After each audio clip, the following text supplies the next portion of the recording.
Hello, beautiful. Still without a voice, or still raspy, but I'm here.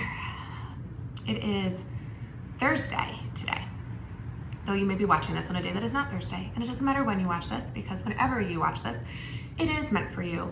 Whatever lands for you, whatever you take, just let it resonate, let it sink in, let it guide you, let it support you, let it open you up to those breakthroughs, those aha moments, those shifts in states of consciousness, shifts in perspective. So much to share.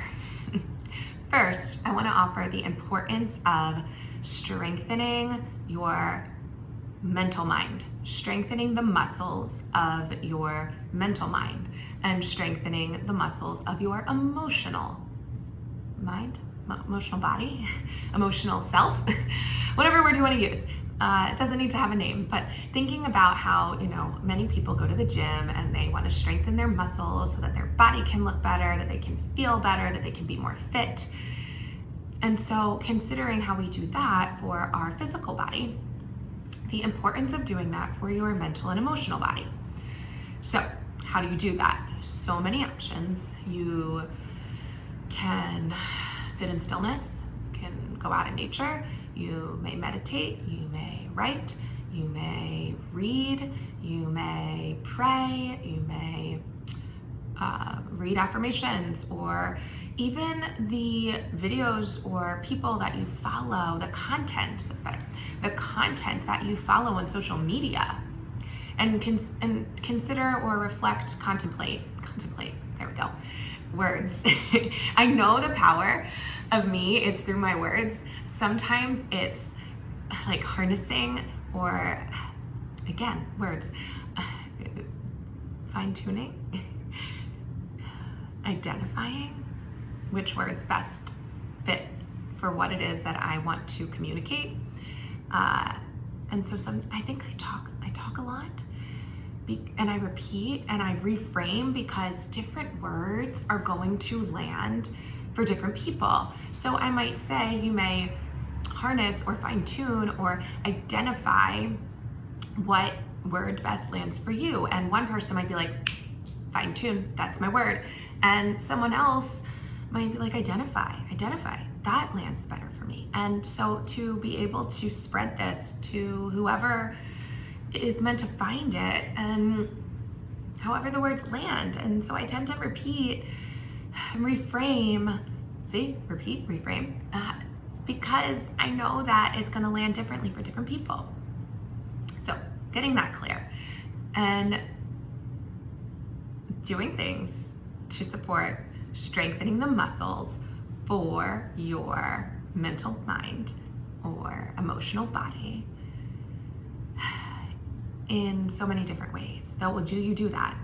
And okay, I was talking about social media, and I've been on social media less, and I'm very impressed with myself for doing that. And it's helped me so much to be more present in my day-to-day and enjoy myself and not be passively scrolling. So there's that difference between passively scrolling because I'm avoiding and procrastinating, not wanting to feel what I'm feeling or engage in something that maybe is important to engage in, though also actively using it. Going on there when I'm choosing to, and reading the people that provide the content that shifts something in me, that enhances something in me, that resonates for me, because it maybe gives me new insight or provides new perspective or offers something that clarifies or confirms something, assures something. Not that I need those things, though it's nice to have. And so to go on there and to follow the people that, I'm gonna say it, light and excites you, and to leave the rest. And to get off there when it's been enough time that you've been on there for long enough. Was it an hour that went by?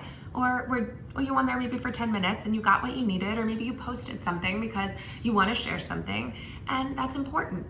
So there's a little tidbit on social media, while also, like I said, finding, dedicating, devoting time to strengthen the muscles of your mental body and your emotional body, because it's just as important as your physical body. And if you take the time regularly and you're consistent with doing things for your physical body, then you also have the capacity to do the things for your emotional and mental self. The best time to do that is in the morning, because when you wake up, before you pick up your phone, before you brush your teeth, before you do whatever else, you are in a brainwave state that is most open to shifting the way that you tend to normally think and perceive, and the subconscious that tends to be run by these negative self-limiting beliefs in the ego that has been influenced and programmed and conditioned by our society and your upbringing to not really promote feeling love and light and present with yourself. It is more focused on productivity and doing and hustling and being the best and making the most money and competing and needing and I have been meditating every day, twice a day, for the past, I think I started really being consistent in September. 6 months. What? Wow. Oh my, okay. 6 months. I didn't even realize it's been that long. And I didn't even set that as a goal for myself. I was just like, I want to follow or engage in the Robert Monroe, the gateway experience, the gateway meditations. And I did those. And then I moved from those, after doing those for maybe like 45 days, to another YouTuber that offers these like hypnosis, subconscious reprogramming meditations. They're amazing. I can share the link to her. If you're watching this, I can share the link to her. Okay, so that's the first thing. The second thing is, I'm a therapist, and most people come to therapy with trauma history. And a lot of the trauma evidence-based work supports, however this research was founded, that you must talk about your trauma in order to heal from your trauma. That you need to talk about it, you need to remember it, you need to be more comfortable with it, you need to talk through it, share it with somebody, process it, analyze it, make meaning, shift your meaning, then you will be healed. And I did that for a while. Now, I'm trained in what's considered trauma-focused cognitive behavioral therapy. And that model is basically writing a trauma narrative, finding or identifying a trusted, supported, safe person that you can then share it with. And it's not even necessarily the therapist, it's whoever the client decides. The client picks someone, and then that person comes in and they share their trauma narrative, and then it's supposed to be like, okay, great, now you're better. And we use these assessments at the beginning and the middle and the end to rate symptoms. And yes, sometimes it was helpful, but a lot of times people are so re-triggered or activated by having to remember and write out their trauma history.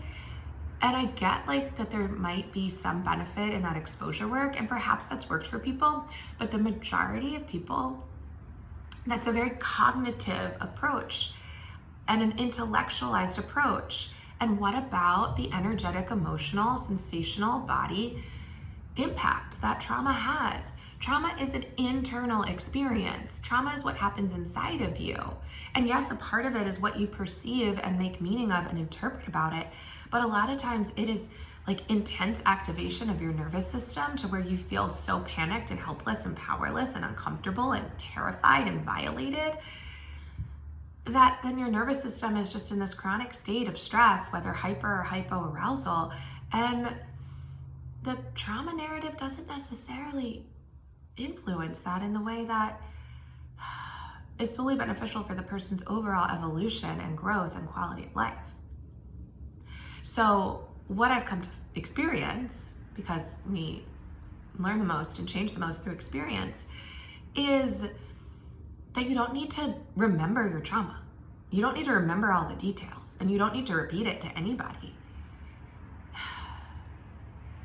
You need to I use this image of the spiral. You're at this point and you're just going around and you're kind of repeating things and you're reliving it, and it's kind of like, okay, it's the same, but maybe it's a little bit better this time because you're expanding and you're evolving and you're growing. And like I said, we do that through experience, and experiencing changes on the cellular subatomic levels that happen when you feel safe inside your body and are consistent and dedicated to change and evolution and transformation, metamorphosis, and doing that through, essentially somatic body-based approaches, along with the awareness of what is going on mentally and cognitively, or the beliefs that then live in the subconscious layers. And so there's so many different approaches to doing that somatic integrative work with your mental mind. And I say this again because if you've been involved in like traditional talk therapy, I'm not telling you to leave that. It might be great for you. But if you're hearing what I'm saying and this is resonating, then trust that you were meant to hear this. And it's like, okay, maybe I need to start to follow that path. Maybe I need to engage more in these holistic, somatic-based approaches. Because, well, one, maybe you haven't tried it yet. And two, like, why not? Why not experiment with something and see how it goes? We're so often terrified of the failure that we're like, well, I'm not going to try that. That's too uncomfortable for me. I don't believe that that's going to work, before even getting into it.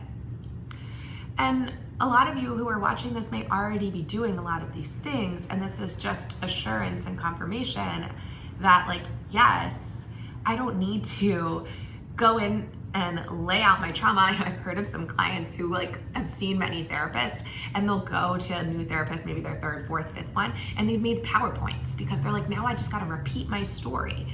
And perhaps you don't. You could walk in, if you work with me, you could walk in and you're like, okay, like if you want to tell me about it, great, because that's what's showing up for you right now. And if you don't want to tell me about it, fine, because we can work energetically and I work intuitively to support the present symptoms. What is showing up presently? Are you having trouble sleeping? Are you aroused and hyper alert and hyper vigilant? Do you identify as an empath and you're like overextending your self and like loose boundaries, and you can feel what other people feel? And then that whole codependency thing of, oh, if they're not okay, then I'm not okay. So I gotta do something to help them feel better so I feel better. All of that can evolve or develop from, early experiences that could have been a specific traumatic event, that could have been like multitude of experiences over time that just were perceived as traumatic for you. And you shift and change that, one, by becoming aware. And how do you become aware? You become aware by practicing being present and reflecting and introspection on what you're experiencing and exploring kind of why you do what you do in the present moment. So like, oh, I got in a fight with a friend and now I'm not talking to them anymore. Maybe that's what happens for you. Okay, so be curious about that. What are your protective parts saying? So internal family systems is a combination of the mental and the somatic approaches, as well as this yoga-based therapy that I do, along with acceptance and commitment therapy, adding in the mindfulness and meditation, the utilization of metaphors. There's so many different ways to cater this to be unique and specific and intuitive for you, because you are you, a unique, multidimensional being. And in your multidimensional beingness, it's being open to the best fit and trusting that you get to choose. You get to choose the approaches that you take. And yeah, you may be repeating cycles for a while, and that's not wrong, and that's not bad. There's no rush. It's okay. Experiment and then check in. Do I feel better or worse?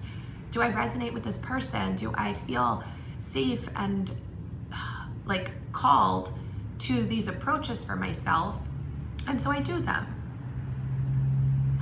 Like, take the pressure off.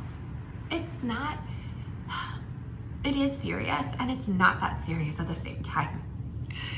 So I encourage you to, one, focus on enhancing the muscles of your mental and emotional body, and being open that you don't have to figure it all out. You don't have to sort through all of your trauma to evolve and expand, and to be open and to remember who you were before all of that happened. And as you remember who you are, it's like, yes, that stuff happened and it was horrific and horrible. I'm not invalidating that, while also starting to take ownership that most likely, if you're watching this, you're an adult now. And you can also take care of yourself. And of course, you might long for somebody to take care of you, but you are also capable. You are also so incredible. And that if there's things that you are excited about and want to be open to doing, that you get to do them. You get to create the circumstances that bring you towards closer to those things. Because you're a magnetic being, though you have to be in the magnetic state for that. And if you're still like, oh, my trauma is taking over, it's my trauma's fault, or whatever happened to me, I'm now trapped by these circumstances that are no longer occurring, most likely. You might be stuck in it, and I deeply feel for that if you're stuck into it. It's stuck in it right now. And that's different. Then you're working on, okay, I need to move out of, or somehow evolve out of, working with a therapist or working with somebody that will support you in getting out of the environment, because we can't heal in the environment that made us sick. We also cannot solve a problem from the same cognitive thinking states that problem was created in. You must level up, essentially.